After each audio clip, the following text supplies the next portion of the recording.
नरेंद्र मोदी मुतमईन हैं। वो अभी भी आईनी तरमीम के हक़ में बात कर रहे हैं, सिटीजनशिप एक्ट के हक़ में बात कर रहे हैं और इन तमाम जो एहतजाज है उसके पीछे कांग्रेस को करार दे रहे हैं। और तज्ज़ियाकारों की राय है कि 2002 के गुजरात फसादात से लेकर अब तक इस किस्म की जो भी कार्रवाइयाँ हुई हैं, जो भी फसादात हुए हैं, नरेंद्र मोदी के वोट बैंक को फ़ायदा ही हुआ है। इसलिए वो मुतमईन नज़र आ रहे हैं कि आइंदा भी उन्हें फ़ायदा ही होगा। भारत की मुख्तलिफ यूनिवर्सिटियों के तलबा और दानिशवरों ने भारत के दारुल हुकूमत नई दिल्ली में जामिया मिलिया के तलबा के खिलाफ पुलिस की पुरतशद्दुद कार्रवाई की शदीद मजम्मत की। बड़ी तादाद में तलबा सड़कों पर निकलकर जामिया मिलिया में होने वाली पुलिस तशद्दुद और शहरियत तरमीमी एक्ट के खिलाफ मुजाहरे कर रहे हैं और अब मामला अदालत पहुंच गया है। टाइम्स ऑफ इंडिया के मुताबिक सीनियर वकला का एक ग्रुप आज भारतीय सुप्रीम कोर्ट में पेश हुआ और दरख्वास्त की कि वो तलबा पर होने वाले तशद्दुद पर तहकीकात करवाए। वकला ने भारतीय सुप्रीम कोर्ट से कहा कि हम यहाँ इसलिए आए हैं क्योंकि पूरे मुल्क में तशद्दुद भड़क उठा है। सुप्रीम कोर्ट को इस तरह के तशद्दुद का अज़ खुद नोटिस लेना चाहिए।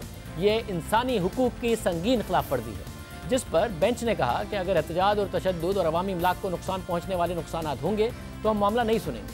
भारतीय सुप्रीम कोर्ट कल इस दरख्वास्त की समाअत करेगी। भारत एक बड़े खतरे से दो चार है। जमहूरियत मुकालमे का नाम है, ना कि इस बात का नाम है कि अक्सरियत या फिर ताकतवर ये तय करे कि वो अपनी राय को अक्सरियत या ताकत की बुनियाद पर किसी कौम पर मुसल्लत करेगा।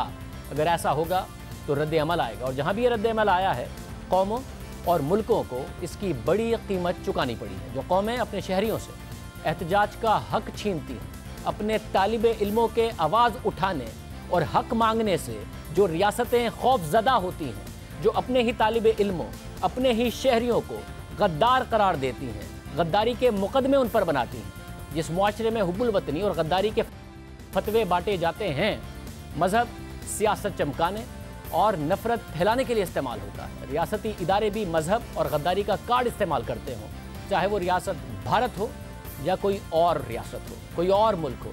जो रियासत और शहरियों के दरमियान मौजूद सोशल कॉन्ट्रैक्ट की पासदारी नहीं करेगी, महज आवाज़ उठाने, रियासत के इक़दामात से इख्तलाफ करने या अपना हक मांगने पर गिरफ्तारियाँ, गुमशुदगियाँ और तशद्दुद करेगी, तो शहरी घुट कर रह जाएंगे और घुटनज़दा माहौल में रियासतें ना परवान चढ़ती हैं ना चढ़ेंगी।